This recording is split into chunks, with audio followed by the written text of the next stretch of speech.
ನಮಸ್ತೆ ಸ್ನೇಹಿತ ಬಂಧುಗಳೇ, ನನ್ನ ಜ್ಯೋತಿಷ್ ಹರೀಶ್ ಯೂಟ್ಯೂಬ್ಗೆ ಸ್ವಾಗತ.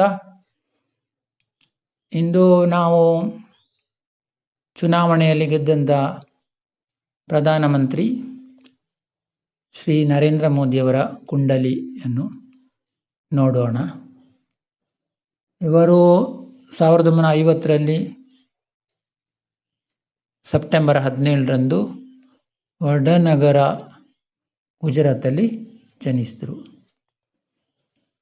ಅನುರಾಧ ನಕ್ಷತ್ರ, ವೃಶ್ಚಿಕ ರಾಶಿಯಲ್ಲಿಯೇ ಲಗ್ನ ಕೂಡ ಇದೆ.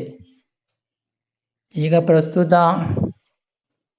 5 ಗ್ರಹಗಳು ಗುರು, ಬುಧ, ಚಂದ್ರ, ರವಿ, ಶುಕ್ರ ದೃಷ್ಟಿಯನ್ನು ವೃಶ್ಚಿಕದ ಮೇಲೆ ಇಟ್ಟಿದ್ದಾರೆ.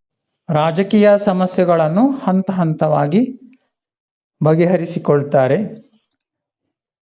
ಪ್ರಸ್ತುತ ಮಂಗಳ ದಶಾ 2028 ನವೆಂಬರ್ 29ರವರೆಗಿದೆ. ಶನಿ ಭುಕ್ತಿ 21 ಏಪ್ರಿಲ್ 2024ರಿಂದ 30 ಮೇ 2025ರವರೆಗಿದೆ. ಮಂಗಳ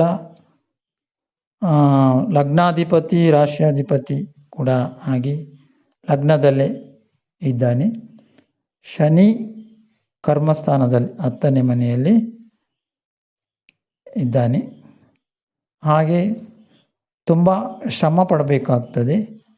ಕರ್ಮಸ್ಥಾನದ ಶನಿ ಶ್ರಮವನ್ನು ಕೊಡುವವನು, ಕರ್ಮವನ್ನು ಸಹ ಕೊಡುವವನಾಗಿರ್ತಾನೆ.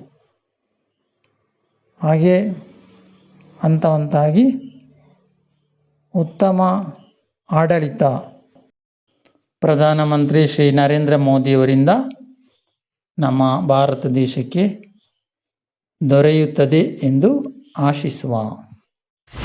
ಸ್ನೇಹಿತರೆ, ಈ ವಿಡಿಯೋ ನಿಮಗೆ ಇಷ್ಟ ಆದರೆ ಲೈಕ್ ಮಾಡಿ, ಶೇರ್ ಮಾಡಿ, ಸಬ್ಸ್ಕ್ರೈಬ್ ಮಾಡಿ. ಇನ್ನೂ ನಮ್ಮ ಚಾನಲ್ಗೆ ಸಬ್ಸ್ಕ್ರೈಬ್ ಆಗದಿದ್ದರೆ ಧನ್ಯವಾದಗಳು. Thank you very much. ನಮಸ್ಕಾರ, ವಂದನೆಗಳು.